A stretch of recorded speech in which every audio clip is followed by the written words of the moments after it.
তেঁতুল। তেঁতুল তুমি তো পছন্দ করো না। না, একদমই করি না, কিন্তু কি করব, আমি যাকে ভালোবাসি সেই যেটা ভালোবাসে।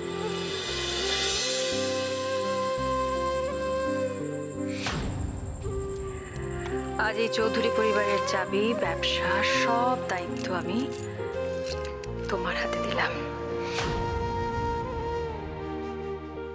কি করে যাব মা আমি তোমার কাছে?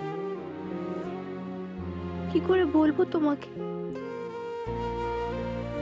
কি করে বলবো সব শেষ হয়ে গেছে?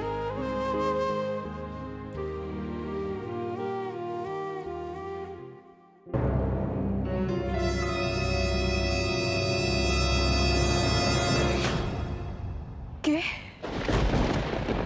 আমি সাত্তকী।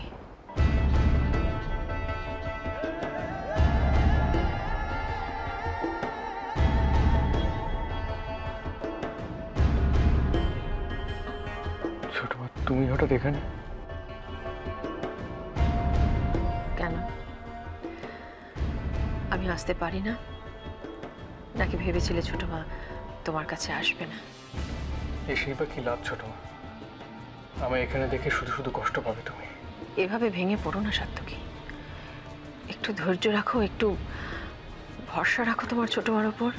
দেখো, আমি সব কিছু না কিছু একটা ঠিক ব্যবস্থা করব। সত্যি বলতে কিনা আমার আর কোনো এক্সপেকটেশনই নেই। এত হতাশার কথা তোমার মুখে মানায় না সাত্তকী। কি করবো ছোট মা, সব যেন কেমন গন্ডগোল হয়ে যাচ্ছে। ভাবছি এক আর হয়ে যাচ্ছে আর এক। কাউকে আর দোষ দিয়ে লাভ নেই। আমি জানি সাত্তকী, তোমার ছোট মার ওপরেও তোমার অভিমান হয়েছে। প্রশ্নটা অভিমানের নয় ছোট মা, আমি খালি একটা কথা বুঝতে পারছি না, তুমি একবার আমাকে আটকানোর চেষ্টা করলে না কেন?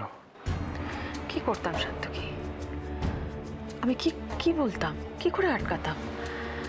তবে এইটুকু তোমাকে বলতে পারি যে জীবনে এতটা অসহায় বোধ কোনোদিন করিনি।